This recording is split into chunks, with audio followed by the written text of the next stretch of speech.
The following program is a PodcastOne.com production.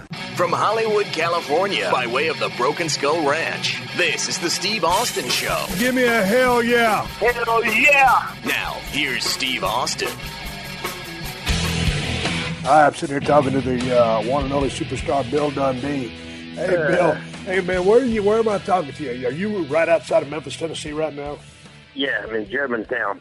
How did you end up over there after all these years, all the journeys from Scotland to Australia, and then all the time that I met you and worked with you in Tennessee? Did you end up where you're at? Well, I lived in Hendersonville with the baby's mamas for 29 years before she got tired of me, so that kind of ixnayed that.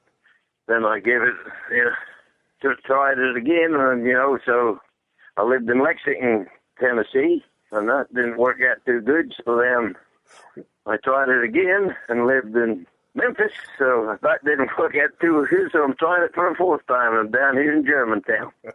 Now, why did they run you out of Lexington? What was it, the law or an ex-wife? Ex-wife.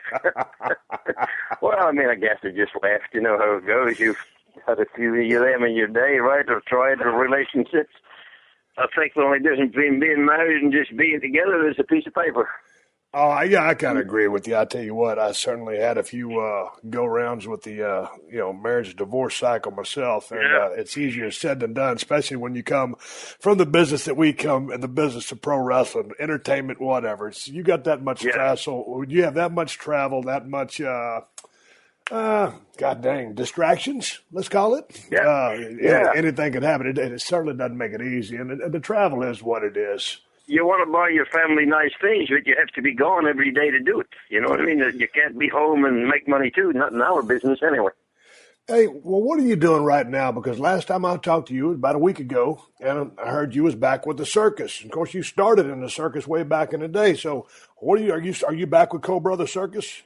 We'll leave on 18th of this month. I don't have to leave till about, the 27th of this month. Yeah, so I've actually signed back up to be going. Yeah, so I've got 2 more weeks. I'm sitting right this minute watching him play golf on the golf course. I live on the golf course right here at Germantown Country Club. Sounds exciting, don't it? Yeah, Bill Dundee at a country club. That's what I'm saying. Yeah, you know where our country club was with a cold kind of bud and driving up and down the road. So what's your function within the circus? The marketing director. Back in the good old days, I would look at the elephant handler. We looked after the elephants back when I did the Bull and Circus in Australia, but that was when I was 16 to 18, so now we do the marketing director. It's kind of like the wrestling business. You just say the word circus instead of wrestling. It's all the same thing. You try to get people to come to the show, sell tickets, give them away, do whatever, get the ads for radio, television, newspaper, TV, whatever it takes. And that's what we do. 9 months of the year, but I didn't go the first 6. I'm only going the last 3. Well, how is being on the road these days after spending a lifetime on it? Because how long did your in-ring career last, Bill? Jesus, over 30 years? 30, yeah. Started in 1964, and I'm kind of still doing it. So are you still getting in the ring and having matches? Yeah. Still pretty fair at it, too. Going to say so myself. Now, do I do the stupidity that some of the kids do today? I try to watch some of them wrestling shows, and do you think No, I don't even attempt that. You know what I mean?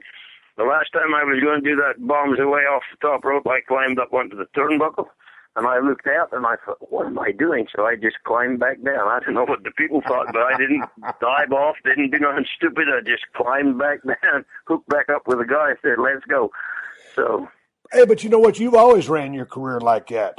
You never really took any.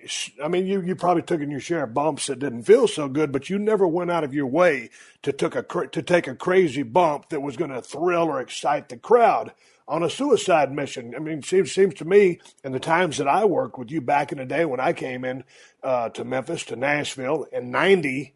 And you were already an established veteran working on top with Lawler and other people, selling out houses, Mid-South Coliseum, among other things. But you've always been a guy that tried to learn how to work and tell a story in the ring and rely on getting over and using sound psychology in a hell of a damn match.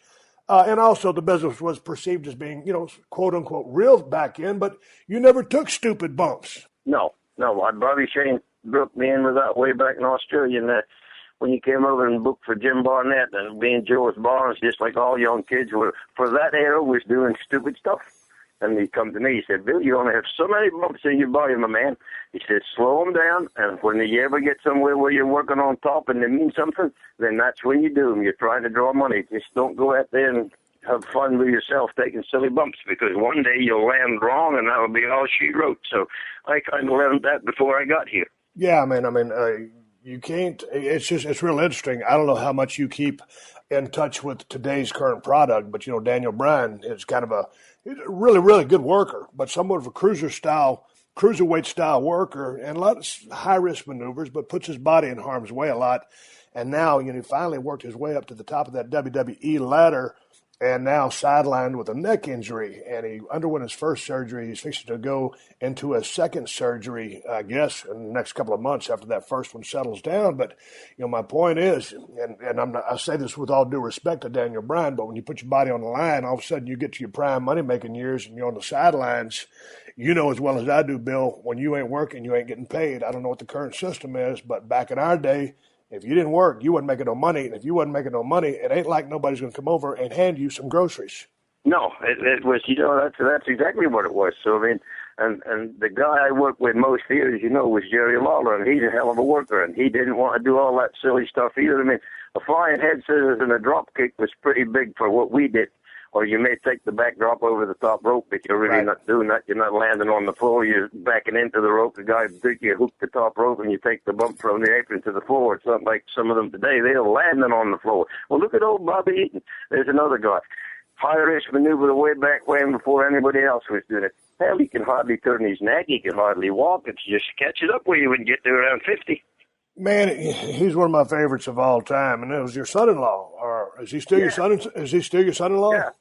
Yeah, basically, I don't think we get along too good, but they're still technically married. Yeah. But the Midnight Express and him specifically, and I won my first TV title from him in Atlanta, Georgia, at WCW. But is he pretty stove up right now? And I've heard he had a few heart issues as well. Yeah. The lifestyle, what we used to do back in the day. Some people did more stuff than others, but drinking was probably the worst thing that we all did. Whiskey, beer, whatever. And you have to slow that down. I'm 70 and still getting in the ring and doing a little, still weigh 208 pounds of solid steel and sex appeal. You ask me and I'll tell you about it. But but I still enjoy what I do, but I will not work with an idiot. If I get to the show and I don't know anybody and say, hey, brother, have you seen my act? This is what we're going to do. And that's what we do. Nothing stupid. I don't try to hurt him, and I'm not having him hurt me. But, dude, Bill, with all the years that you've been around, and you started, what, was it 62 or 64? 62? Yeah, well, kind of 64 was basically when we're just getting going, 62. 64 was when Barnett came to Australia. Right. We did jobs for him. And then you got noticed and working and putting guys over on television. And then Jarrett, who was Jarrett noticed you and brought you over? But my question is, Bill, through everything you've seen, and, back in the day when I came to USWA, I was drinking a little bit of beer, and that was par for the course. Pretty much, and this is a true story. In about every car, the guys are drinking beer on the way to the next town or on their way home, actually. Everything was one shot. I was based out of Nashville. But, as the years went on, things escalated. And then all of a sudden, you get introduced to, hey, there's a pill there, there's a drug here, this, that, whatever. Yeah. You've seen, both of us have seen a lot of guys pass by the wayside.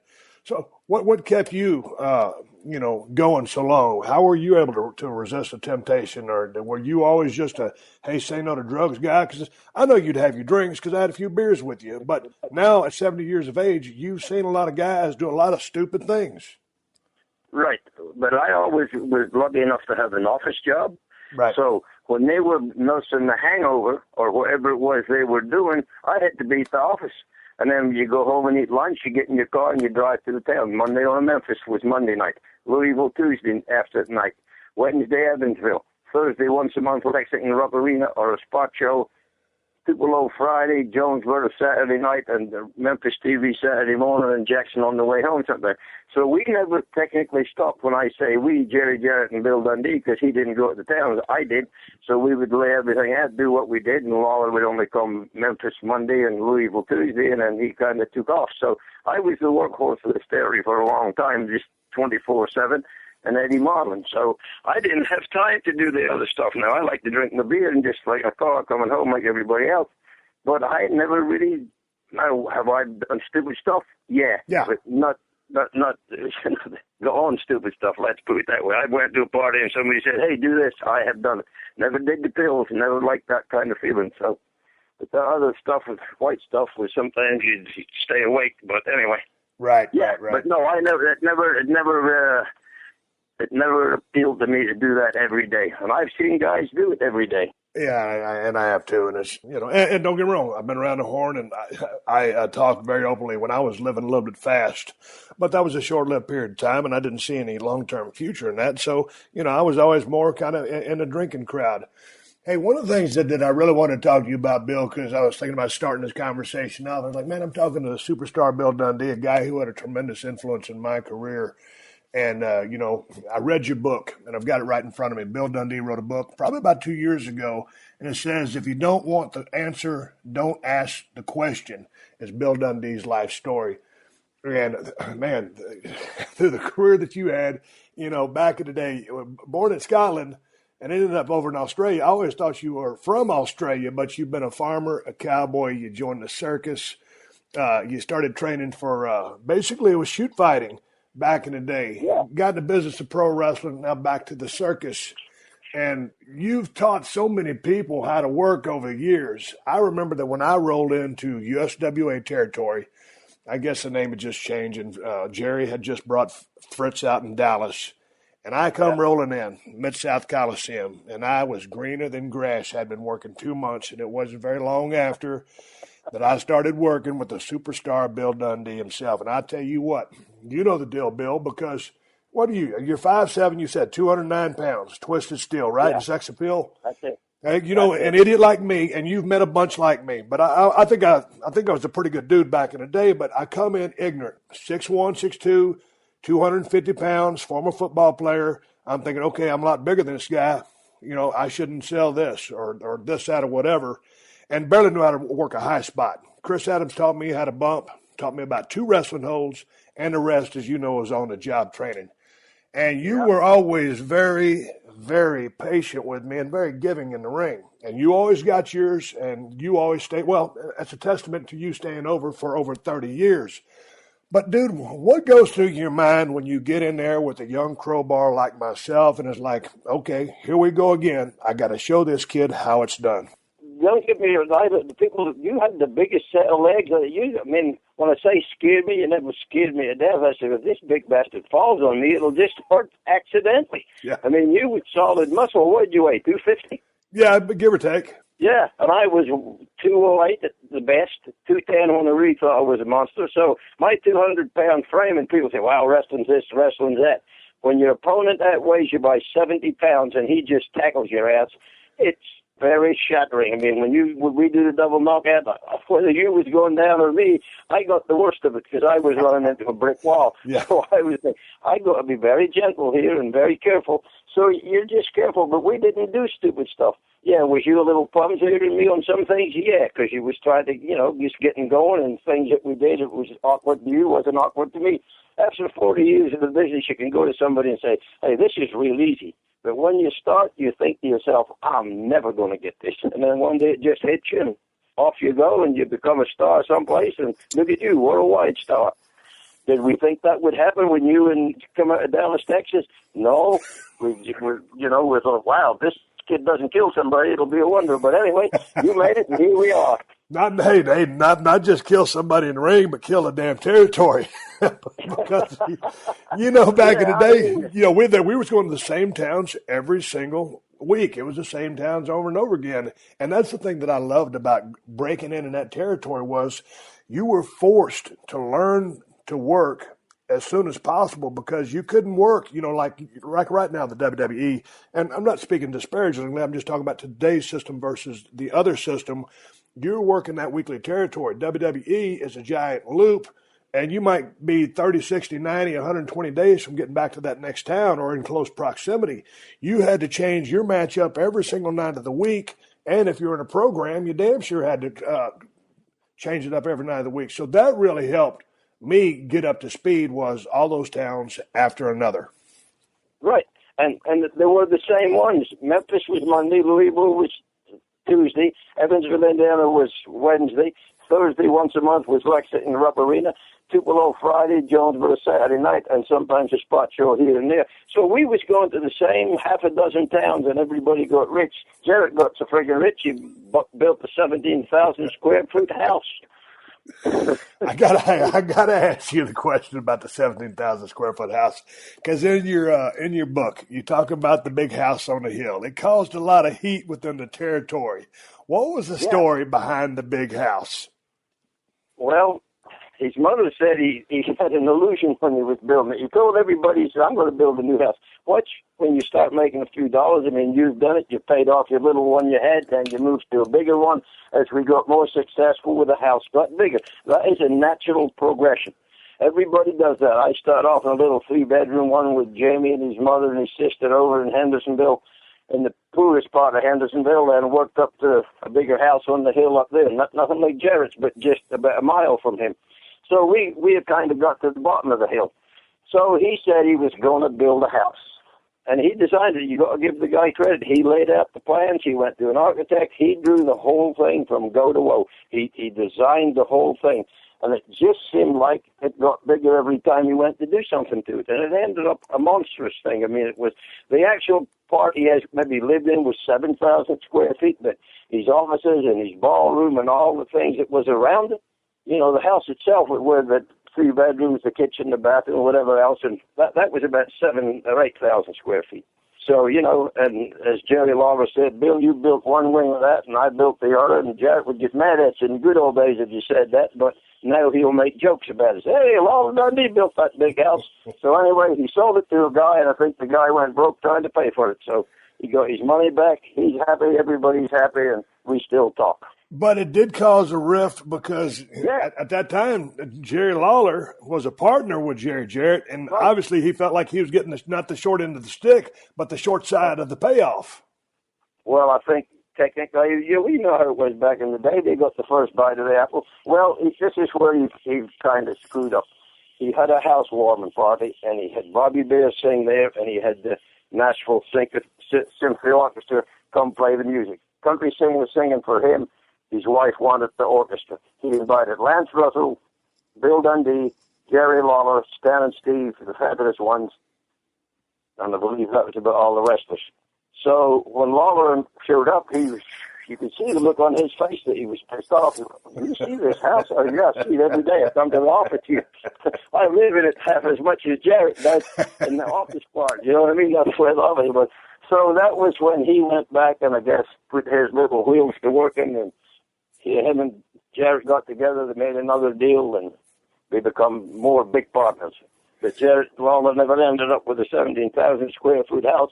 But the one he has in Memphis now, but I think Vince bought that one, is pretty big. He has a nice place down here now. Yeah, but it was a great story in the book because it was a real eye-opener for Jerry Jarrett and a power play because Jerry Lawler was going to split off unless y'all could have a come-to-Jesus meeting and level out the playing field a little bit. Right. And we went to TV that day and nobody was there. What happened? Lawler had everybody on hold? Well, yeah, he had them all on hold. They were in Memphis, but the reason we knew about it, my daughter was dating Bobby. Yep. And you know Bobby. He's one of the nicest, country, honest people you'll ever be around. Yep. To a fault. And it was really a fault that he did this because Lawler said, don't talk to nobody till we get to meeting with Jarrett. Well, Bobby felt guilty, I guess, so he tells Donna. Donna tells her mother. So Beverly calls Jarrett and says, Jerry Lawler is going to take your territory. And Jerry just said, they don't have enough brains to take my territory. Okay? That was the start of that. So he talks to me. He says, do you know anything about anything going on? And I said, no, what's happening? He said, well, Beverly just called and said they're going to steal the territory from for him? I said, well, I don't know. So he started calling people, and anyway, all the boys showed up in Memphis. Lance and Jarrett and Jerry Lawler all had the meeting at the TV.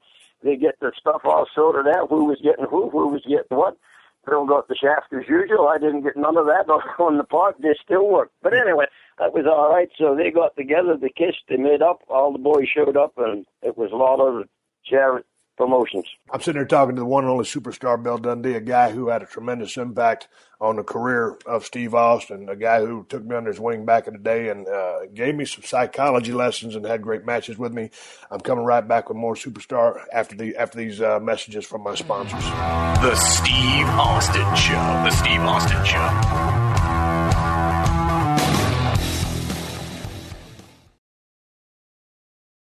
The Steve Austin Show. The Steve Austin Show. I'm returning with superstar Bill Dundee.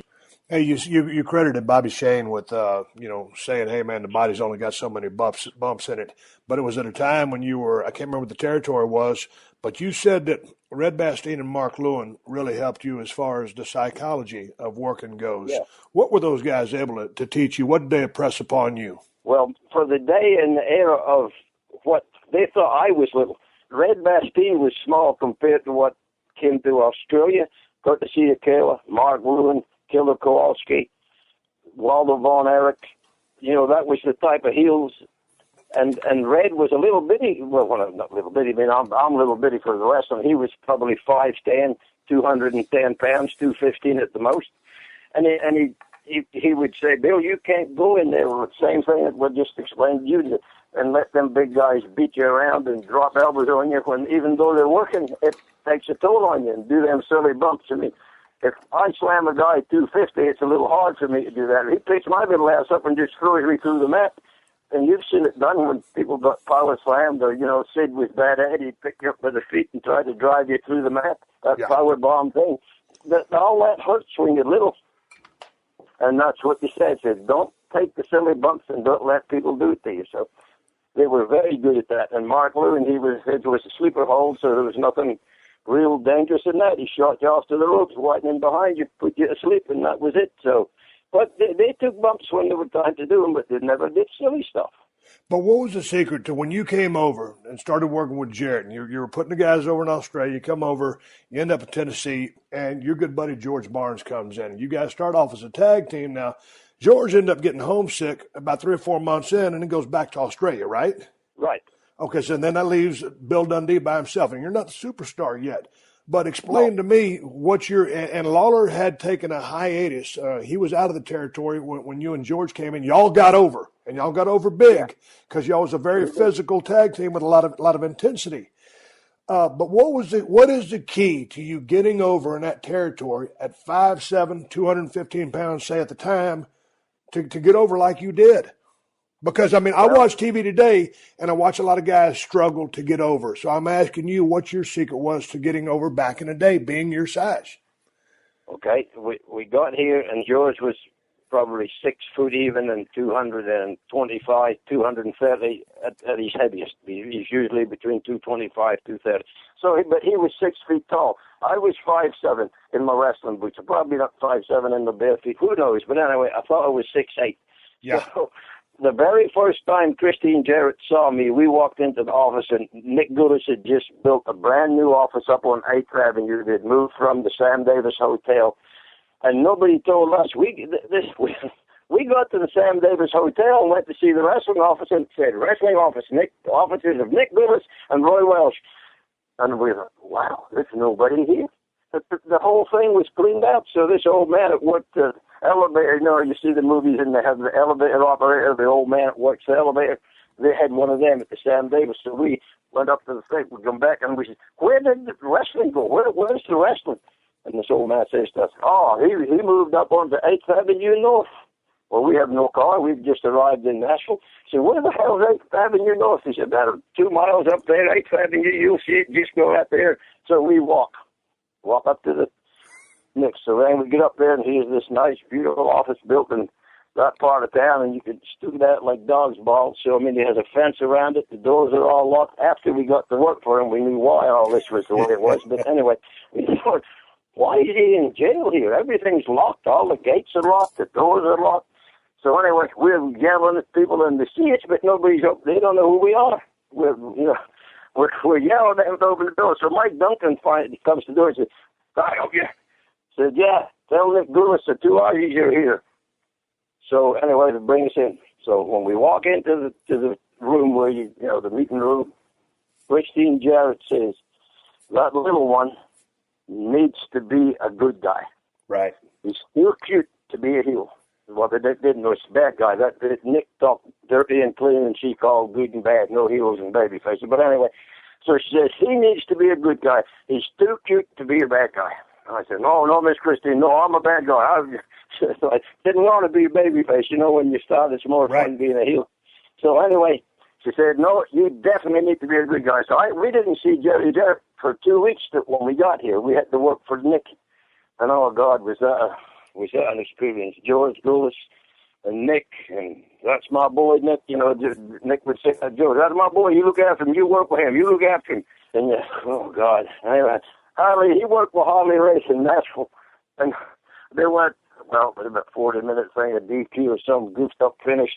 Harley had to go save George from the people because we wanted to beat up George. They knew he couldn't beat Harley Race, and Harley did a job before people even thought about it back in them days. Right. So you get him back to the dressing room and all that kind of stuff. So, yeah, that was an experience.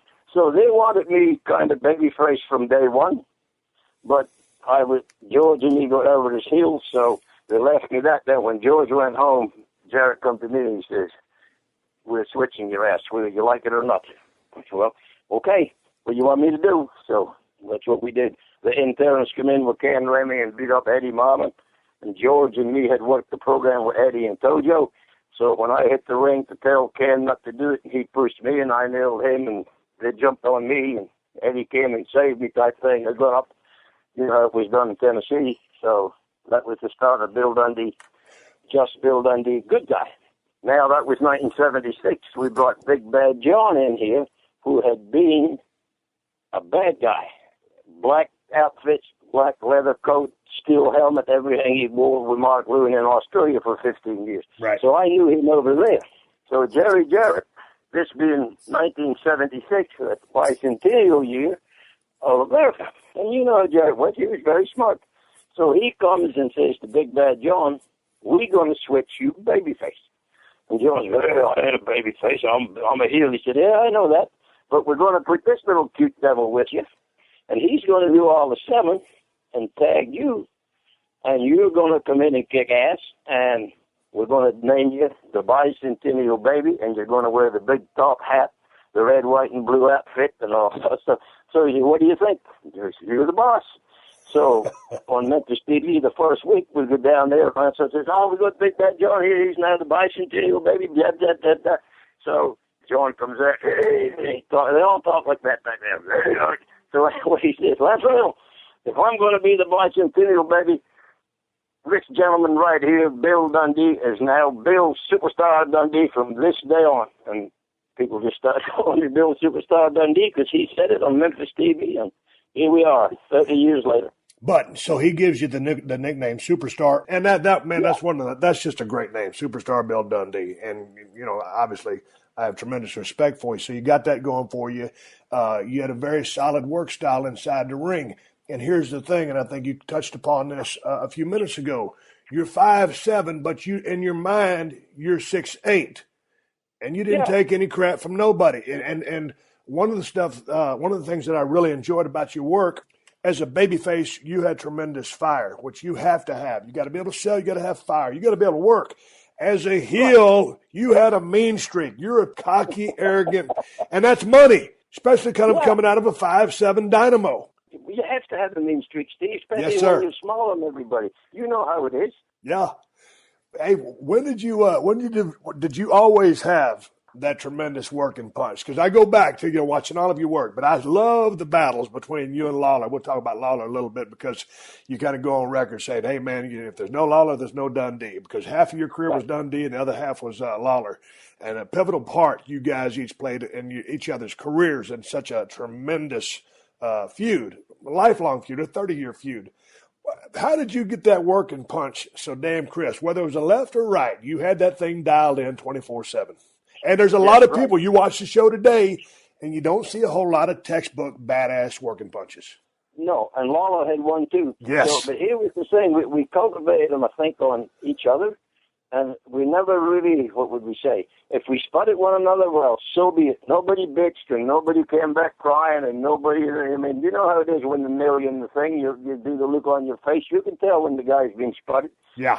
So I just did it. I was always pretty good with the right hand, not so hot with the left, but I'm a southpaw anyway, so if I box you, I'm southpaw style, so I'm all right. And I have no real left. I couldn't knock you out with my left hand if I was to hit a 10-year-old kid. I just have no left. It's all right, and I think it was just that's how it was working too. But how'd you put together your style of work? Because, I mean, for a large part of your career was basically stand-up brawling, but you prided yourself in your wrestling skills, as evidenced by, many of your matches with Tony Charles. You love to wrestle, but a lot of your part was stand-up and brawl, and a lot of that was Lawler because that's the way he worked. So what was the true Bill Dundee style? Because you could do it all. What did you prefer? Oh, I think I really enjoyed the matches with Billy Robinson, Tony Charles, and the Les Thorntons and all the guys that could actually do that. That is a whole lot more. Me and Nick Botwinkle, this is how you can get the people. I worked with Botwinkle in Lexington, Kentucky, Rupp Arena. $17,000 house back in the good old days. That was a lot of people. We wrestled. This was the finish. We wrestled for 40 minutes. And we'd break. You push the guy in the ropes, you'd step back and break, and he'd step back and break, and we'd shake hands. And we did all the things. The people forgot about Nick being half-ass heel. Yes. So we just wrestled and counter hold and move behind, take one another down, cover it up, blah, blah, everything. The finish was, at the time to go, I backed him back into the ropes, put my hands up and stepped back, and he went whack. Then I went 1, 2, 3, and we had a riot. Yeah. They were so much into enjoying the wrestling part, so they will. If you give it to them, they will buy it, and that was the finish. If you did that today, people would laugh at you. Yeah, yeah. Say this will never work, but it will work if you have the people. If you're over and they're buying what you're selling, it will work. You brought up the name of Billy Robinson, and I've got some Billy Robinson questions for you because he was a guy that I was never around, never met him, didn't really even catch his body of work until literally, Bill, about 6-7 months ago, and I'm watching every single thing I can on YouTube on this guy. He was absolutely incredible and one of probably the best catch wrestlers of all time. And I also heard he was a bad stick of wood if, he got you in the ring, and he was extremely tough. But God dang, what a worker, and I'm mad that I missed so much of his work. Tell me about your matches with him and also about him as a person. Well, Billy was one of them guys that was actually a lot bigger than Billy looked. Right. Some guys are just, he was a big guy. He was 6'2" or 3", and 245 or 250 in shape. He just never looked it until you was in the ring with him.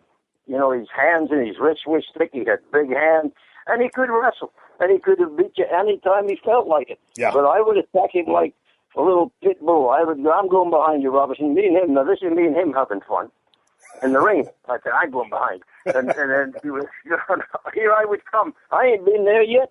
He said, all that's going backwards to left, and that was the kind of the joke with me and him. So that's how he was. That's how good he was. He could be working, and I could be shooting, and I still haven't got behind him yet, or took him down, or did none of that stuff. And it's just, he was an unbelievable worker, and he never had no problems working. They say Brett Lawson is the same way. He's a pretty tough MMA fighter, but he does favors for the guys in the wrestling business and no problem. Real tough guys don't have a problem because they know it's a work. Right. You know what I mean? So Billy was beat him for the title or beat him for the belt or doing whatever. Okay, that's great. No problem. He had no problem doing nothing. And he was a hell of a worker, and just the way he would put holes on you, he would put holes on you and get you out of them and do something, and people would think, wow, that was great. But he did it all. Tony Charles was another one. The thing about I remember when Steve Regal first came to WCW, and I think he was influenced by a lot of Billy Robinson's work, and that was half his shtick. And back in the day when you worked with Steve Regal as Lord William, I mean that was what Steve did for 70% of his matches was put a lot of the green guys he was working with in holds, reverse them, put himself back in holds. It'd basically be Steve wrestling himself with the body of another person, and he'd make them look like $1 million. Now, back in the day, you guys could all work, but when you're working with a Billy Robinson, and probably to a large degree, the whole roster, there wasn't too much said in the ring other than here or there, a high spot, because it was all work. You fill in the gaps. A guy puts a hold on you, you reverse it, you start working that hold. With a Billy Robinson, was it the same thing? I mean, all of a sudden this guy's just switching you in and out? Yeah, and he knew and it's a kind of like you just stay loose with him, and you're not jerking your around or doing whatever. And then he takes a hammer lock on you, and he goes in behind you, and he drops over, rolls you from the hammer lock, spins around in front of your front face, locks you, and then looks like he's choking you.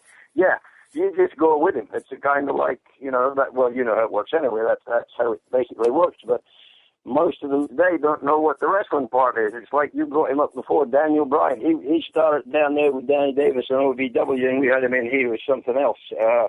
That was his name when he was in here with Randy Hills, I think, in the Power Pro or whatever it was.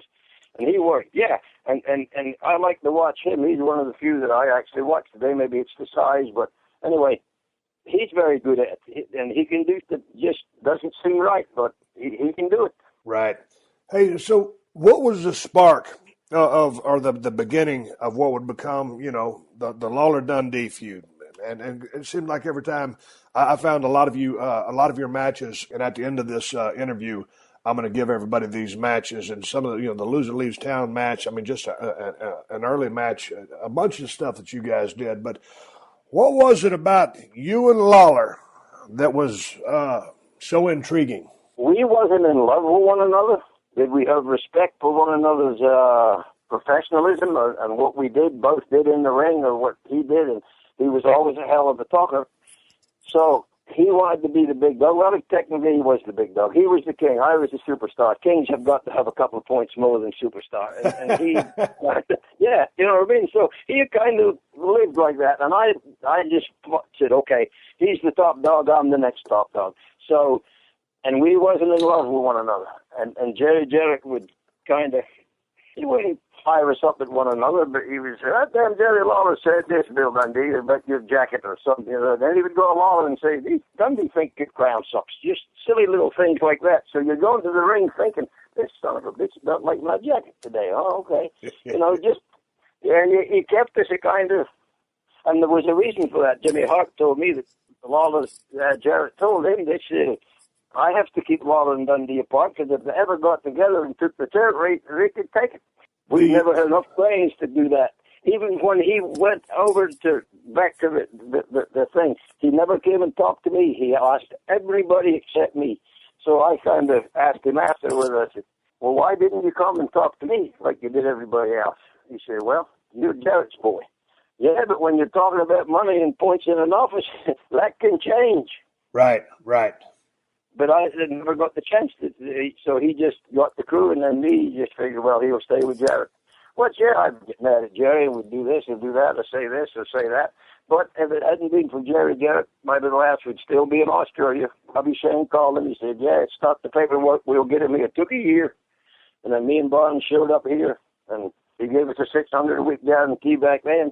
We thought that was a fortune. Man, that was a fortune. I remember when I rolled into USWA in 90, man, I was making either $15 or $20 a night, and the drives, and that was probably actually overpaying me.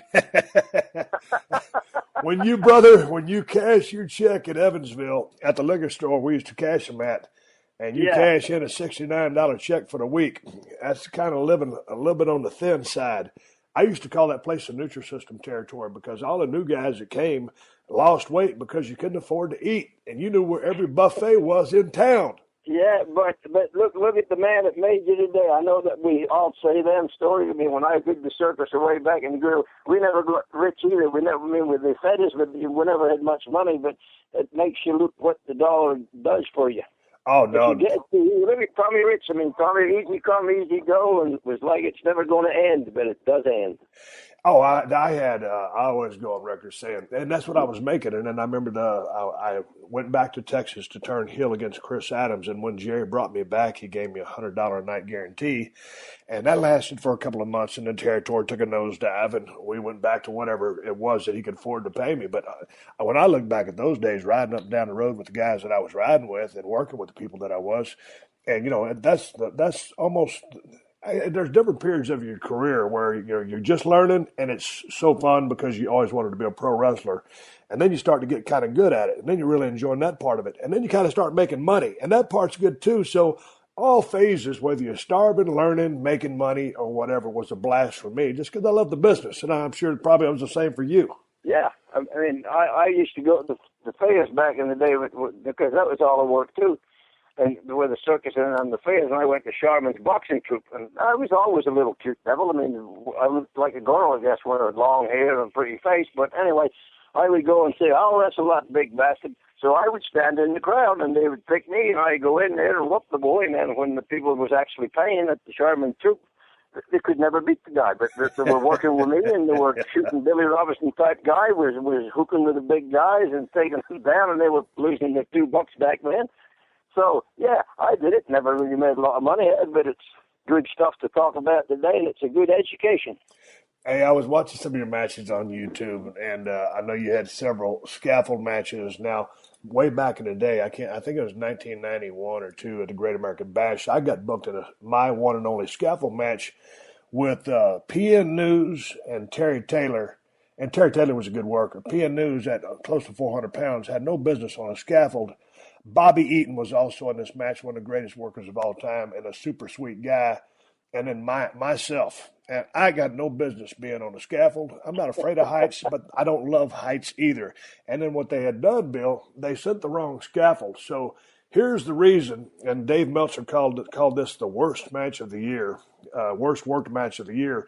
Well, when you got underneath the scaffold, they had sent the one where the tubes were so big, you couldn't wrap your hands around them. So that totally eliminated any kind of thing where you could hang from the scaffold and have a little jeopardy and some near catastrophes. We were relegated to staying on that platform. It sucked ass. We damn near killed the territory.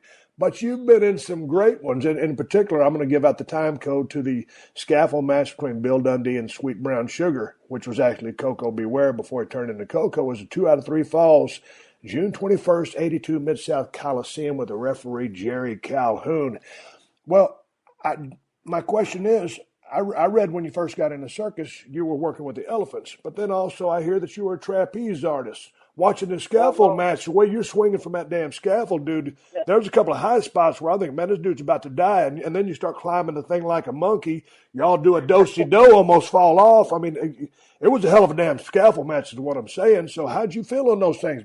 Well, let's rephrase the trapeze artist part. I did the elephants, then there was a guy who did it. I said, "Is that hard to learn?" He said, "Would you like to learn it?" This is Jules Bullen, one of the Bullen brothers. And he said, "They did it." I said, "Well, yeah, I'd like to get up there." So when you're up there down on the ground looking up, it's like the scaffold. It doesn't look so high until you're up there looking down. So I go on that little platform, and they showed me the thing where you bring your legs back behind you, and you let your hands go, and the catcher catches you. I did about 3 days of that. That was my trapeze thing. I said, I don't think I want to be a trapeze artist. I just them somersaults and all them things. There's some things you know you can do, and some things you know you can't. So when the guy wrote that in the program in Memphis, he said, "Well, what did you do in the circus?" I said, "Well, I looked after the elephants, and I tried that for the trapeze." And I said the word is "try it out," and he wrote trapeze artist. So being an artist, it means you can do it, and what I did, we were just learning. Well, let's talk about the scaffold match with Sweet Brown Sugar for a second. Do you remember that match? Yeah. And y'all landed some pretty stiff kicks in on that thing, too. I mean, it was a great work. It was a damn good match. Did you like doing scaffold matches? Because, again, I'm not a fan. And you remember the big the one that they did in WCW where Road Warriors and Cornette took the long bump and blew his knees out. Yeah, that was Dusty. He told Big Bubba, remember Big Bubba? Yeah. He passed away, Bubba Rogers? Yeah. He told Jimmy, he said, "Well, Bubba will catch you." You can't get the 270-pound tub of lard falling off a scaffold. Bubba just run out of the way, and Jimmy hit the ground. You saw what happened, blew his knee out or his ankle or something. Well, you can't catch a human being at that kind of distance, much less 10 feet. I mean, you can kind of give him a cushion, but at that kind of distance, you'd be crazy to try to catch the guy. Ain't happening. And you just can't. So that was that part. That should never have been enough. But Dusty, we called it the Night of the Skywalkers, and he kind of let everybody think it was his idea, which it wasn't. We had done 20, and then, you know how I got roped into doing the first one, that one with me and Coco? How? Jerry Jarrett told me that him and Don Green had blown off a program with a scaffold match. I said, a scaffold match? He said, yeah, a scaffold match. I said, well, what did you do? He said, basically the same you do in the ring. He had backdrops and hip tosses and all kinds of things. So I said, no, you didn't do this that, is man. a great story. He said, yeah. He said, yeah, I did. Anyway, I have a tape of it. Somebody gave me a video of it. They were on a 6-foot long ladder, 2 6-foot ladders, and a plank across the top, and there was 2 guys holding the ladders. They never stood up. They sat on it and punched at one another. Don Green took the bump, he hung off and slid his feet down. His feet was 4 inches off the ground. Now that was what, and I played it on the bus. You may have been there when we played it on the bus going to Dallas. I read it. I read the book. I can't remember if I saw the tape or not, but I read in the book that after you played that tape, Jared wanted to talk to you for a couple of days. Yeah. So I played the tape. I said, look, I remember the scaffold match that Jerry said he did. Here it is. Somebody gave it to me. Oh, my God. But he was the kind of man at the Superstar, but he got over it. He shouldn't have bullshitted. But anyway, yeah. You know how he was. Hey, and watching so much of the matches that I watched, and of course, going to TV there back in the day. And back in the day, that loop was, Monday Memphis, Tuesday Louisville, Wednesday Evansville, Thursday Spot Show, and then get on a bus, drive to Dallas, and work Sportatorium Friday night, get back on a bus, drive to Memphis to work TV Saturday morning in Memphis, go get your car wherever you left it, go back to your hotel, take a shower, go to the Nashville Fairgrounds, work that Saturday night, maybe Sunday we was off. And watch, and that was the schedule. And then going to those Memphis TV tapings and watching all your matches back, listening to Lance Russell do the play-by-play, that guy was such a big part. And Dave Brown to a degree, but really Lance Russell was the guy who was the glue and all of the chaos and the mayhem and the great stories you guys were telling over there and the angles, doing the play-by-play stuff. How important was Lance Russell in your mind? To me, this is the 2 announcers that I like the best. Gordon Sully was the best at calling the actual wrestling, go behind, take him down, do whatever, take away the head, the body will follow, and all that kind of stuff. He was very good at doing that. But Lance Russell was the best that talking to a guy, he talked for doing interviews. Because when I got here, I started stammering like everybody else did, doing interviews on live Memphis TV. And Lance would pull the interview out of me and everybody else that couldn't really talk. Lawler was always seemed like he was a good talker, but so yeah, Lance was the best at doing that, and he came across as believable. What he said, you believe. And another thing, when he got a guy out there who completely couldn't talk, he would almost ask the guy questions and then answer them for him. It was a real art. And the guy was absolutely incredible. One of the things that I really enjoyed, and I'm going to give this time code at the end of the podcast as well, was it was one particular show that was dedicated to the Loser Leaves Town match. I guess it was the one in '83. Y'all basically spent all show, and it was y'all at the announce desk. You were beside Lance, and then it was Lance and Eddie Marlin, and then Jerry Lawler. A lot of tension, and you guys are going back and forth, and a couple of pull-aparts. And then there's another seated session where you guys are going through the paces and telling the story. You didn't give yourself credit in the beginning as a babyface promo, but as a heel promo, I really thought you were badass because you had that edge, you had that chip on your shoulder, and you were talking a lot of shit, and you were backing it up. And so I think your heel promos were outstanding. Don't you feel as a heel you talked a better promo than as a babyface? Yeah, absolutely. When we kind of got going, but even in the heel ones at the beginning, Barnes did most of the talking, and I would do the thing. And yeah, but here's the thing, and you know as well as I do, and I think it's kind of like a movie, more making a movie. I would imagine I've ever made one. But when I was a heel, I became this cocky little fella, Bill Dundee, and I believed in that cocky little fella, Bill Dundee, and that's what I portrayed to the people. That it wasn't really a work, that was me. Right. I mean, I would fight them. If somebody said, "You little son of a bitch, I'll kick your ass," I said, "You may, but you'll be in a fight. You'll know you've been in a fight when you wake up, whatever, the next day, because I ain't laying down." You know what I mean? So, yeah, that was how I was. I was a kind of I would have rather been a heel. Right. I'm 70 years old now. I like being a baby face. But when I was, younger, I liked being the heel. And I really thought I could whoop Lawler. So, I mean, I would think, if this ever got real, I believe I could whoop him. Never had a cross word with a man, never even came to look like coming to a real fight. But I believed in my head I could, and I think he believed in his head he could probably whoop me. We've never had to find out. So I would talk just like that. I'm sitting there talking to the one and only superstar, Bill Dundee. I'm coming right back with more Superstar after these messages from my sponsors. The Steve Austin Show. The Steve Austin Show.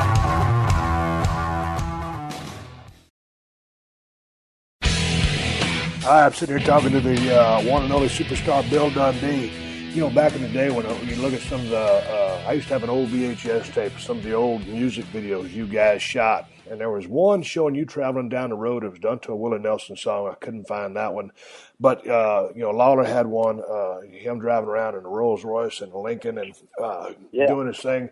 But what was the genesis behind the idea of the Bad Reputation video? It was Joan Jett's song. And you're riding your black motorcycle. Y'all filmed it out there on Jarrett's property, I would imagine. And whose idea was it to put you on that motorcycle and film that video? Well, technically, Bill, I had a motorcycle anyway, and I did that. So Jarrett, we're trying to bring out the heel. I was switching heel on that video. Yeah. So I was trying to get, Joan Jett with a bad reputation and me, because Lawler would make the interview and say, "Well, that's your problem, Dundee. You don't give a damn about your reputation." And he would go on with that thing. I said, "Well, that'd be great to make a video." So Jarrett says, "Come up to the house and we'll make one." And that's just what we did. I was reading your book and I enjoyed it very much. But one of the things I called you the other day, I said, "Dang, Bill," I said, "I remember one time y'all were working, I guess it was Mid-South Coliseum, and you rode a motorcycle to the ring, and I heard there was a big crash. And I never ever heard the story firsthand from you." I said, "Why didn't you put it in the book? I thought there were some legal ramifications." You go, "Oh, no, I must have just forgot it because I was excited about writing everything else." Break down the motorcycle story for me in detail so I know what happened. Okay, this is exactly what happened. When Lawler first started doing the entrances, remember he came out of the ceiling one time. He came up out of the stage with a forklift that looked like he was coming up through the stage. Through the smoke, yeah. Yeah, he was doing all that.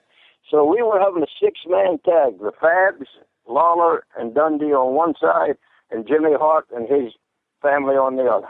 So Lawler wanted everybody to have an entrance, Jarrett. So Lawler was coming in on the white horse, the Fabs was coming in with Fargo in the limo, and of course Marlon Brando wanted to ride his motorcycle. So I go to Jarrett and I said, "Hey man, let me ride my motorcycle to the ring." He said, "I wouldn't let you ride a motorcycle to the ring if the business depended on it." He said, "You're crazy." I said, "No, man, we'll just do the thing." So I was supposed to be on Eddie Marlin's golf cart. We sprayed it the same color as that turquoise jumpsuit. And I was going to stand on the back, and Mr. Coffey or somebody was going to drive it, and I was going to hold the cape out and be like Elvis and be on the back of a golf cart, drive it down to the ring, step off, be in the ring, and that was Bill's entrance. The day we went to go get the golf cart, the battery was deader than Kelsey's doodads. He calls me up and he said, "Bill, I really have more sense than to do this, but take your motorcycle. And if the go-kart don't show up or we can't get it running, you can ride the motorcycle." Well, there's 10,000 people there. The Fabs went in on the limo, down to go to the music. And the Fabs were hot. The Fabs going to get a good pop. They're really over at the time, right? Yeah, okay. Here you come. Yeah. And Fargo and all that in the ring. So now I go, Jerry Jarrett said I went all the way to the back fence and was on one wheel when I passed him. Could have been, don't know. He said, "Your hair was blown at the back. You had to be doing 50. I said, "No, man." But anyway, I told the man, "Do not turn on the spotlight." When they're way up in the rafters and they hit the spotlight coming down the aisle. Make you look like a big superstar. A little bit for me, and don't make it dark and don't turn on the spotlight. Man agreed. I get from the back of the fence under the building. You know, when you went through the back door, there was a little ramp type thing. That's when the bike kind of jumped up on the back wheel. But anyway, we got up a little bit then, laid it down, and he turns the freaking spotlight on. I can't see nothing. I went, oh my God. So the floor, you know, at the Coliseum was to get the condensation. The floor was a little damp. I touched the front brake to slow it down. That's what you carry on a motorcycle. Slow the front down, the back will come behind you. So I touched the front brake, and the front wheel slides up from under me. Oh. Bam. And we go in under the thing, and it's just a thump, boom. I went, oh, my God. It was dark, so I picked the bike up, and when the lights went back on, I'm standing there holding the bike, and this girl was laying on the floor. So Lawler's coming in on the horse. So the guy comes to take the bike back. He pushes the bike back, and one of the security guards picks the body up. Now Lawler's coming in, and the people are going nuts. A little for seeing him, but an awful lot for seeing the body. So he's carrying this girl in his arms, and he's walking up, and I'm watching Lawler. I'm in the ring. I'm as nervous as a whore in church. I'm watching Lawler, and he's looking, and he sees the guy carrying the body, and he turns his whole head around. He looks at when she walks by the horse, and he looks all the way to the back, and I had to bring the horse down to the apron. He steps off, and he gets in the ring. He says, "Hell, hasn't?" I said, "I think I'll run her over." He said, "Is she dead?" I don't know. I just go up in the ring here, and he picked her up, and he's taking her to the back. Did she move? You saw her? He said, well, no, she looked like she was kind of still in his arms there. So anyway, get to the back. And she revived, do all kinds of stuff. When we get there, I'm glad it didn't happen 10 years later, because she would have owned the Coliseum and everything we all had. So she's back there. Everybody's around talking to her. We do the match. We come to the back. And Jarrett's real there talking to her. And Bobby Monroe was Jarrett's limo driver. So we're talking to the lady. All she wants is pictures. Oh, I'd like a picture of the Fabs. I'd like one of Bill. I'd like one of Lawler, Jackie Fargo. Everybody would get a picture. So everybody gets the picture, signs them. They stand her up. Everything's good. She's about 20, 21 years old, I guess. And Bobby Monroe's there. Ma'am, you're not going to sue us, are you? I thought Jerry Jarrett was going to punch him. He went, Monroe, get the hell out of here. So Bobby leaves the thing. So the lady said, no, I wouldn't sue old Bill. He didn't mean to do it. Jeez. That was the story of the motorcycle. God dang, yeah. If that would have happened today, it would have been all over. Oh, it'd been all she wrote. So, but she never just Charlie horsed her thigh a little bit. Now, here's a question for you. When you and Jerry Lawler in the ring, okay, at various times, you're working heel, he's working baby. You're working baby, he's working heel. Two veterans in the ring. Who's calling that match? Well, we just kind of did whatever. We'd work so often that you didn't really have to talk to one another. It was like we had whatever it was. We did the tackle deal where I'd tackle him and he would shoot up in the air. Then he did it for a finish one time. I went to dive through and he punched me and stood me up, and then he foul drive me. Yep. Yeah. So we kind of knew by what the other guy was doing what you was going to get. But he got into doing a karate kick one time. I don't know where the hell he learned this. So he shoots me off and says, what's the kick? Well, I didn't know what he was. I was just watching a kick. So I'm coming off the rope. So he's trying to get his foot up to karate kick me in the face. I don't know what he got up there. But, oh, God, did it hurt. Boom, down I went and covered her thought. He would get the giggles. He was kind of laughing. A little hard, a little stiff. I said, yeah, and I'll be the last one of them. So, you know, but that was, he was going to, if this fucker thinks this is getting over, he'll want to do this every night. And I can't take it every night. So, yeah, so them kind of things. So then I did one. I was going to do remember the Harley Lace headbutt? He would stand up on the turnbuckle and fall forward and headbutt the guy. Well, I was going to do that one, only I was just going to do it a little different. I was just going to headbutt you as I was going through the air. So I tell watch the headbutt. So I slam him, boom, and he stands up. I get up on the turnbuckle, and he stands back up. So I just dive off and headbutt him. Bam! Down he goes. And he gets my cover on top of him, and he said, that'll be the last one of them. So that was a little stiff. So we would try, you know, sometimes it would work good, and sometimes it wouldn't. Hey, you know, when you were doing the Luthez press, I don't know what you called it, because maybe you got it from Luthez, but I stole it from you, or I borrowed it from you when I moved on to WCW, that thing where you jump up and just the guy, you know, It's a Luthez press is what I call it. But I got that from you. That was your contribution to my offense. And so thank you very much for that. Who taught you that? Well, Jerry Jarrett gave it to Tommy Rich. And Tommy was only 18 years old, and he had Tommy do it. And that's what it was called. He said, do the Luthez press. I don't know what the Luthez press is. So they showed him what it was, and that's when you jumped up, you boom, down you went. So when he went to Georgia for Barnett, I would do the thing dive off the second rope where you turn around and do the flying body press or that. But I never felt as comfortable doing that. It never seemed like I did it right. So I kind of quit doing that. But Tommy did it for a while before I did it, and Luthez did it all the time. Hey, you said in the book, when Tommy Rich became let me see, was it your book or did I read it somewhere else? About Tommy Rich being the world champion was the worst thing that could have happened to him. Well, yeah, they only let him keep it a week, didn't they? Yeah. It kind of ruined his credibility. I never really, I just never thought that would win something for a week. That, I just don't know. Kind of ruined his credibility. But he never bitched to me about it, but I don't think, but he was making a lot of money. Right. Him and Buzz Sawyer, when they were doing their thing down there in Atlanta, Georgia for Barnett and Ole Anderson, they were on fire. They were going up north to Ohio, Cincinnati, and all them bigger towns up north off of Channel 17 TV, and making lots of money. Hey, how was your dealings with Ole Anderson? Did you deal much with Ole, because he was always good to me, and he's to me, talking to him is or listening to him have a conversation is hilarious, because the guy's so outspoken. Truly has a passion for the business, but it can be a little bit of a bully and a hard head. So did you deal much with Ole back in the day? Okay. They brought us down to Georgia. I was booking the Georgia end, Ronnie West and me, and I had Terry Taylor and Bobby Fulton as the Fantastics before Bobby and Tommy Rogers was. Terry Taylor was the first one, because Terry was supposed to be one of the Fabs, and I'll get into that story in a minute. So I kind of felt bad for not that ever happening for Terry, so I made him one of the Fantastics, brought him to Atlanta, and we were doing Atlanta Towns and Atlanta TV. A TV in Chattanooga. It was just playing in Georgia. So Ole calls me up and he says, "Can you send me the Fantastics?" I said, "Yes, I can. You're technically paying us, so I can." So he said, "Okay, thank you," to the Omni.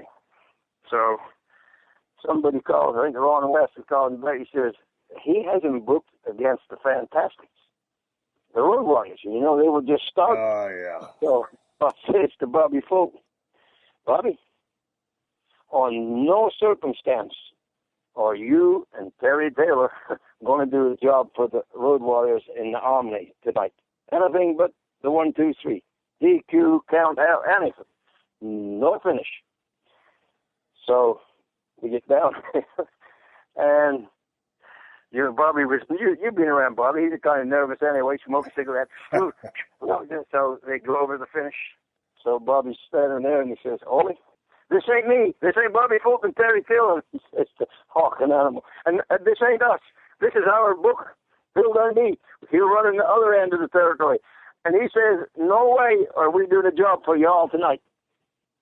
And anyway, Ole gets on the phone, because I knew the call was coming. Yep. It was off on the Omni night. "Hey, you little son of a bitch, this Bobby Fulton, and he ain't going to put the Road Warriors over." I said, "Ole, we're trying to draw money with that. That's the best team I got. We're kind of getting over on our little Mickey Mouse TV in Chattanooga, because you've got the big Channel 17 one. But I can't send them down there to be job boys and then come back and tell them how great everybody is, blah, blah, blah. So if you're mad at anybody, be mad at me. That had nothing to do with them." He said, "Well, hell, maybe that was right." Click. So after I saw him at the office, I've always got along good with him then when we were at WCW together. Ben, you was there when he was there. And, it was just, I got along good with him. But, yeah, he could be a little bit of a bully. And Bill Watts was another one. Just because they were big and kind of tough, they just thought that, anybody below 6'2", they didn't think should be in the wrestling business. Yeah, but you probably got along with Bill when you were down there booking for him. And I think it was 84, the 85 year, were Bill's two most profitable years. Well, I guess it was Mid-South still then, right? And you were booking. But then you didn't so much see eye to eye with him, particularly when he was running WCW. That's when you came in and started working with Steve Regal. So how was it working with him when you were booking the territory? And did you have complete autonomy? Well, 99.1% probably. This is how it worked with Watts. He came up here, he started, it was dead on its backside. It was just dead on its ass. All the big guys, Dusty Rhodes, Dickie Murdoch, Bill Watts in and out, Ernie Ladd, JYD, all monsters. So he comes up and he's telling Jerry Jarrett, he says, I need to get another booker, and my territory's dead on its backside. He said, well, we have abundance of talent here, as you can see. You know, when Jarrett was on a roll, he would be, you know, Mr. Big Shot. He said, as you can see, we have abundance of talent here. He said, and if you need a booker, talk to that man right there, Bill Dundee. He may come book it for you. So he comes over, talks to me. We make the deal how much he thinks that we pay me, or nothing less than what we do. And I should have made a percentage deal, but nobody knew it was going to do what it did. Right. Anyway, I won't. For the big money deal of $3,000 a week, that's a lot of money back then. Yes, sir. It's a lot of money now. Yes, sir. Somebody would pay me that now. But anyway, so that was the thing. And then some of the weeks was 4s and 5s, and Ricky and Robert. So anyway, first night I go to Little Rock at the Barton Coliseum. It is $9,500. Nobody in the building. Well, we get the rock and roll, you know, Ricky and Robert's DVD that would play here, the music videos. Yes. So we played them for 4 weeks on Louisiana television. We went back the next month to the Burton Coliseum, and it was $54,000, and it stayed that way about for the next couple of years, off and on. That was the best 2 years Bill Watts ever had, and he'll tell you that. But anyway, I would have to run it by him. I said, Bill, this is what I want to do, and this is why I want to do it. And I would have to sell it to him before I could even try it on television. He would say, well, why do you want to do that? I said, well, it's nothing really to do with the wrestling. I'm just going to hang him. I mean, you know what I mean? We'd throw him, put the rope over his neck, throw him over the top rope. Well, Bill didn't do angles like that. He did more wrestling angles as far as, you know, without doing the gimmicks. Right. So anyway, he let me do it. And there were a couple other little things we did, and then the place was on fire. So, but even then, if I wanted to do anything too crazy, I'd have to explain it to Bill. Did it catch Bill by surprise when the rock and roll caught on like they did? Because, you know, Bill's a big dude, a little bit of a bully, loved big guys in his territory. Yeah. The physical, rough, brutal, you know, pro wrestling like that. And then all of a sudden, you know, here's you. He comes to you for the booking. There you go. Rock and Roll Express, two good-looking white meat babyface who can work her ass off, great fire, sell like a sumbitch, and they get over bigger than Dallas. Did it catch him by surprise? Because in your book, I mean, you're like, he had a bunch of big rugged hills. Some of them had some heat, but didn't have a whole bunch of good-looking baby faces. Got to bring somebody in that the females could identify with. Right. Magnum TA was the best baby face he had there, or the most looking baby face. Yes. And Ernie was making him do jobs every night. See, when I first went to Houston, Bill said, just come to Houston and walk around. Don't tell nobody who you are. If they know you, some will know and some won't. Don't tell them you just say you're in the neighborhood, you come by. Watch what's going on. So I flew to Houston, walked around the dressing room, talked to some of the guys they know you, and then I never told them I was talking to Bill about a job, and I said, hey, come by, see the show. So I watched the show. So then he calls me, what did you think? I said, well, all the matches are the same. What do you mean by that? They're all big lumbering sons of bitches, and they're all sucking. You know, and I said, well, you asked me, and I'm telling you. I said, well, what do you suggest? You know, and so we do the thing, the Ricky and Robert, and he saw him work. So when he came up for the inspection, I mean, the Fabs were the number one tag team. That's why we didn't get them. Right. The plan was if we take the rock and roll and they don't get over, and then the Fabs is another 3 months in Memphis, and we can switch them, the bigger, you know, the more mature-looking guys will get over and blah, blah, blah. That was the plan of that part. So we took Ricky and Robert, never thinking they were going to set the place on fire, but they did, and so we never had to bring the Fabs in. Right. So Ricky and Robert, then Dusty saw them. Oh, man, that was another story. And I know the world champion. He's the world's champion. He was Crockett's boy and all the things he do. But when he would come to the Superdome on the big show, you don't think he went back and told Jimmy Crockett and Dusty Rhodes who was over the best in Louisiana and who they were? Right. Ricky and Robert, the Midnight Express. So, it was just, and here's the other thing. I've always thought like this, and it may be a little egotistical, or maybe it ain't, I don't know. The puppet only dances as good as the puppeteer. If you don't know what to do with them little fellas, they don't do nothing. Right. So I knew what to do with them because I'm little, and I knew how to sell and what blah, blah, blah, and what worked and what didn't work. So, it all has to start at the back. You know that. If the guy in the back is not paying attention, whatever happens in the ring ain't happening. Right. And that's what's happening today. So that people start wrestling companies, or they say, "Oh, I'm the booker." Okay, where did you draw any money? Well, you're just being here. You're in little Dyersburg, Arkansas, and that's all the guy's been, but he's the booker. You know what I mean? It's all different. And you hate to knock the kids today because it's monkey see, monkey do, and they see Vince's stuff, but that's not what happens in the little towns. You know that. One other thing I wanted to ask you about, Bill, it was an interesting part while you were down there in Tennessee. Jarrett decides, did he take the book from you or Jerry? But he gives the book to Robert Fuller. Robert Fuller starts bringing his end of the guys into Nashville, and the territory takes about a 6-month dive.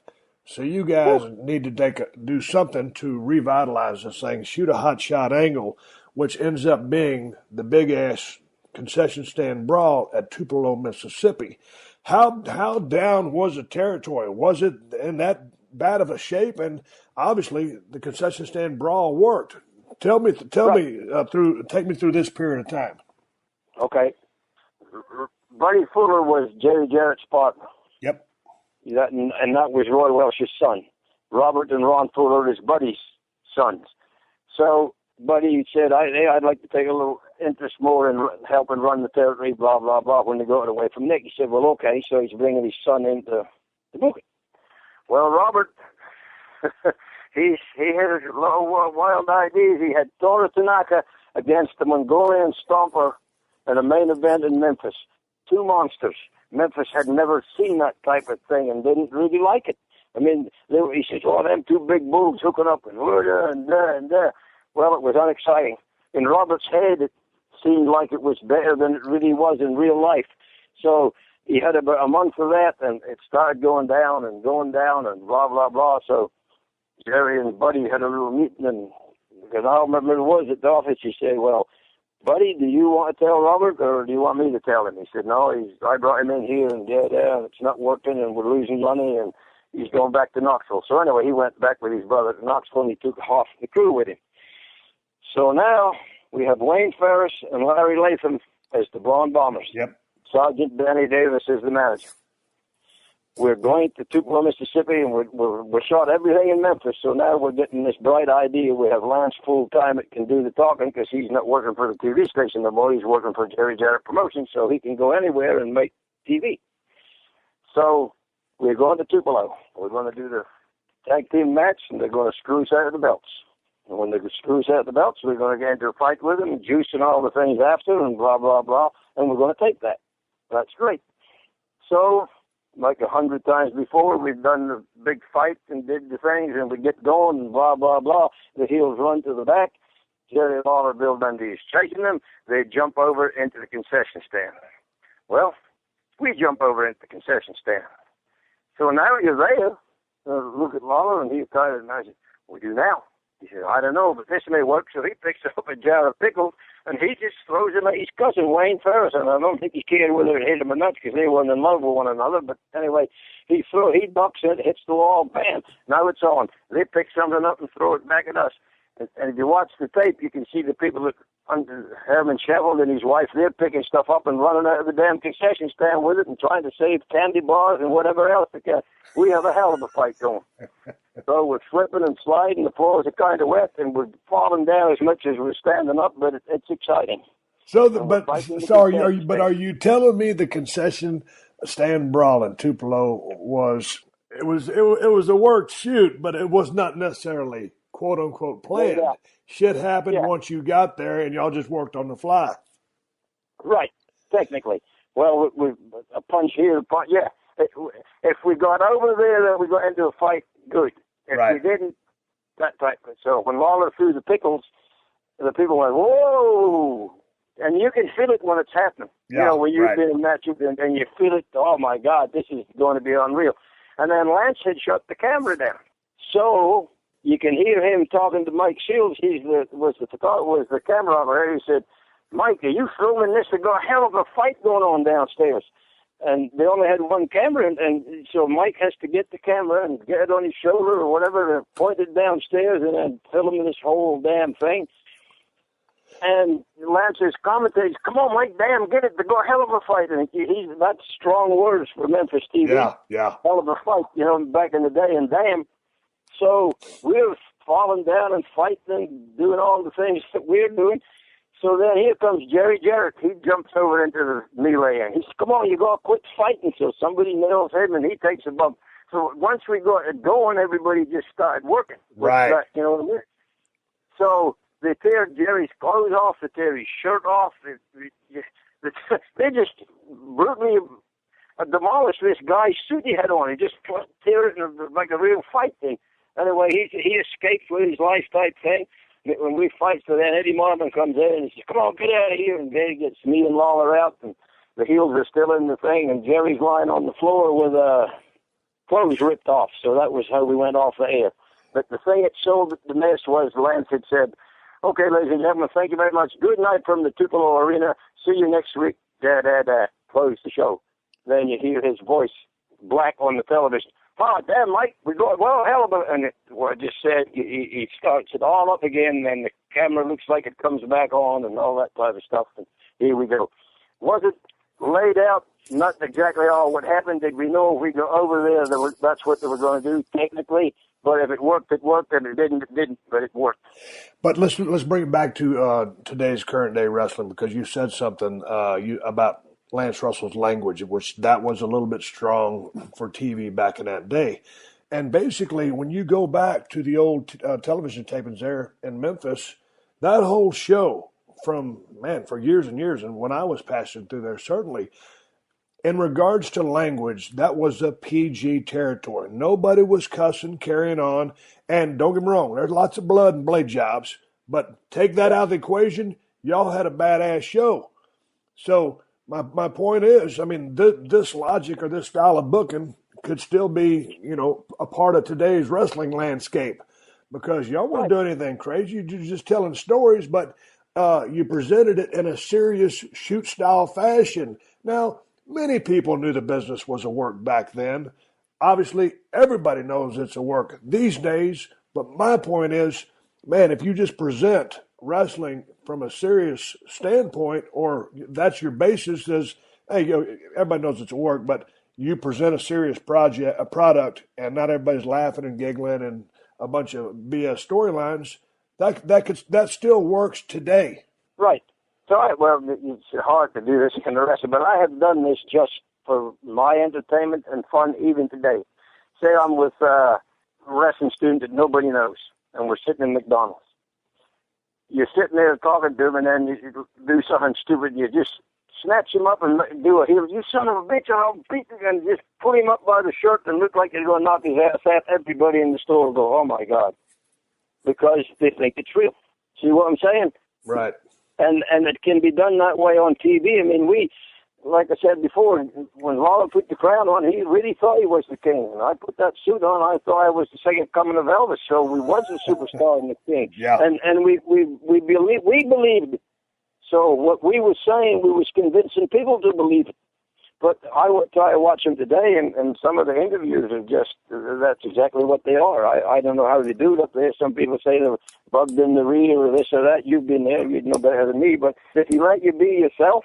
Well, that was one of the things you just hit on. When Jerry thought I was a king, you thought you was a superstar. I thought I was Stone Cold. I believed it 100%. So, and it just, I don't want to, again, I'm not going to be critical of today's product, but I feel for the guys, because the guys are missing out. When you can go out there and just ad-lib a promo, and you're learning how to work, and all of a sudden you learn how to carry an angle, and it's dependent upon you without somebody just telling you every little thing to do and say, it takes you out of the zone, because you can't freelance and be as spontaneous as it would happen, almost like a shoot. And so I just feel that organic nature is missing from today's product, which would, I think, make it a better product. But again, not to harp on today's system. Right. I still love the business, but I just harken back to those days when things were so much more simple. Because human psychology and basics, good and bad, are not any different. Right, and that's what we had in Memphis. We had good versus evil, and the people knew who the good was, and they knew who the evil was. So if we switched roles with me and Lawler, they would think Dundee was the bad guy, whatever, and Lawler the good guy. Do you remember this match? In fact, you brought up what I was talking about a month ago, where we had the first blood match, and I got the juice and bled all over you? Yep. Do you remember why we did that? No, I can remember. Okay, that is the babyface cheating on the heel without actually taking the heat off the heel by getting him busted open. You busted me open. I bled on you. You had blonde hair back there, and I just rolled out of the ring and covered my head up and said, "Oh, he's bleeding." Then hold the babyface's hand up. Remember that deal? Yeah. That was what it was for. So that was the psychology in that 10,000 people, or whatever it was at the building, or 5,000, wherever we was, and I actually outsmarted you. You busted me open with a gimmick or whatever, and then I get your head and bleed on you, and I just roll out and cover my head up, and the referee says, "Oh, he's bleeding." We bump the ref. He's down. He gets up, sees the juice all over you, and it has nothing to do with you. Right. So you and Jamie or Hawk or whoever managed you could come out and say, "No, that's Dan Dundee. He was busted open. We won, blah, blah, blah." Reverse psychology. It was. Yeah, those were a lot of fun days back in the day. So, hey, when are you getting on the road? You circus cranking up here in 2 weeks? Yeah, about 2 weeks. So will be about the 27th of this month. Talking on the road before, my offspring was your manager for a little while. Do you remember them days? Jamie Dundee, sure do. I watched the tape the other day. He had a friggin' polka dot suit on, or outfit, a shirt and a pair of pants, black with big yellow dots on it, and you long blonde hair and a robe. I thought, wow, it was just so simple. It but was. You had heat. We had heat. I didn't know what I was doing, but we had a little bit of heat. It sure was. You know, the training wheels were on, and I was soaking it all in. And again, I was lucky to ride up and down the road, work with you, ride up and down the road with Dutch and Chris Champion. And when I went back down to Texas, you know, riding up and down the road with Bronco, Skandar, gorgeous Gary Young never got a great break, but he was a very good guy as far as psychology, and he's a journeyman, but a really, really good worker, and could teach what goes on in the squared circle, and he damn sure dropped a lot of information to me. So, man, I go back to those days being some of the most fun of my career. Yeah, but here's the thing, Steve, and I don't really know how they do it today, but somebody has to like the person. Mark Ruin and then I did jobs for them in Australia, and Bobby Shane, they liked me and Barnes. We worked hard. We did whatever they wanted, but they taught us shit. Well, Mark, why did you do this? Why did you do that? Watch the match. And then you're learning as you're going along. Now, me and you go along good, and we do things, and we're opponent, and I would talk to you, keep you from killing me, but no. You know what I mean? Yeah. So, but I liked you. We go along good, and when you get along good with your opponent, it makes it a whole lot easier. Nobody was really jealous of one another. We just did what we did. Well, it was a lot of fun. And, hey, man, I appreciate you talking to me today. And, again, I thank you for all the stuff that you helped me with back in the day. It was when I look back at some of those things, I watch I'm critical of the stuff that I did my last few years in business in WWF. But when I watch some of the stuff I watched with you there in that Memphis studio, I just cringed. I'm like, Jesus Christ, that was brutal. So these days when I'm trying to assess some talent that is new in the business, I'm pretty easy on them because I know how green I was, how bad I was, how bad I rushed things. But certainly, you know, I lived, ate, and breathed the business enough so that I could pick it up and, you know, present a hell of a goddamn match and something that you couldn't see through. Right, but when somebody's telling you, well, Steve, you don't do this because, or you do this because, it makes it a whole lot easier than finding it out a year later. Yeah, if nobody tells you, hey, kid, here's a heads up. You got to smarten you up. That's right. Hey, let's plug your website right now. And the book is, if you don't want the answer, don't ask the question. It's Bill Dundee's life story. Let's talk about that website. It's Bill-Superstar-Dundee-Enterprises.com. And that's the only way you can I sent you one and autographed it for you, right? Yeah. So if you want an autograph, just go to that website, Bill-Superstars-Dundee-Enterprises.com, and you can get T-shirts, DVDs, all kinds of Bill things. I'm on Twitter at Bill Dundee, and then I'm on Facebook. You can find that. So, and I have a radio show I do every Friday, 11 o'clock to 1. That's on Yahoo Sports, 7:30 a.m. in Memphis, Tennessee, every Friday morning. So. Bill, I didn't know you were on Twitter. Did you just start this? Because I'm not following you. Well, okay, I need to see the thing. I mean, Randy Hale helps me with it. I just kind of started it, too. So, yeah, we're just kind of trying to get me going on it. Well, welcome to Twitter. Give me that Twitter handle one more time. At Bill Dundee? Yeah, at Bill Dundee. Y'all heard him. Follow the man. Yeah. Help a brother out. Yeah, I hear you. Buy the book, help a brother out. You know how that goes, right? Hey, Bill, be careful traveling down the road. I appreciate you spending an hour and a half with me. All right, I really enjoyed it. We have another hour and a half anytime you want it. We've got all kinds of stories. We could probably get a few people divorced, but we'll keep them to ourselves. But that's another story, right? Well, I'm going to try to get down there to y'all's neck of the woods. I'd love to shoot the breeze with you in person. These Skype calls are what they are, but the magic happens when you got a couple of beers or just shooting the breeze and not trying to cover anything in general. And you know that. That's just the way it is. Yeah. Hey, and that's how we are. And that is how we are, and that's who we are. I appreciate the time, Bill. All right, Steve. Thank you, man. Appreciate you. This has been a Podcast One production. Download new episodes of The Steve Austin Show every Tuesday at PodcastOne.com. That's PodcastOne.com.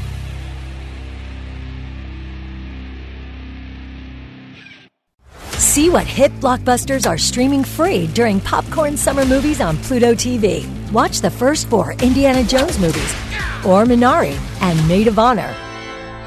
Plus, Pluto TV has hundreds of channels with thousands more movies, available on live and on demand. Download Pluto TV on all your favorite devices for free. Pluto TV. Stream now, pay never. Ladies and gentlemen, we are back. T-Pain's Nappy Boy Radio Podcast is back for our second season. Bigger and better than ever. Seriously, though, this is huge. I'm your host, T-Pain. Every Tuesday, join me and my guest and my co-host for action-packed, hilarious, inspirational conversation. That's right, we're doing T-Pain Tuesdays. We got the biggest guests, new drinks, new games, and crazy studio vibes. You already know what it is, and here's Nappy Boy Radio, baby. Listen and subscribe to T-Pain's Nappy Boy Radio Podcast. Season 2 is available now everywhere you get your podcasts. You already know what it is. Come on through.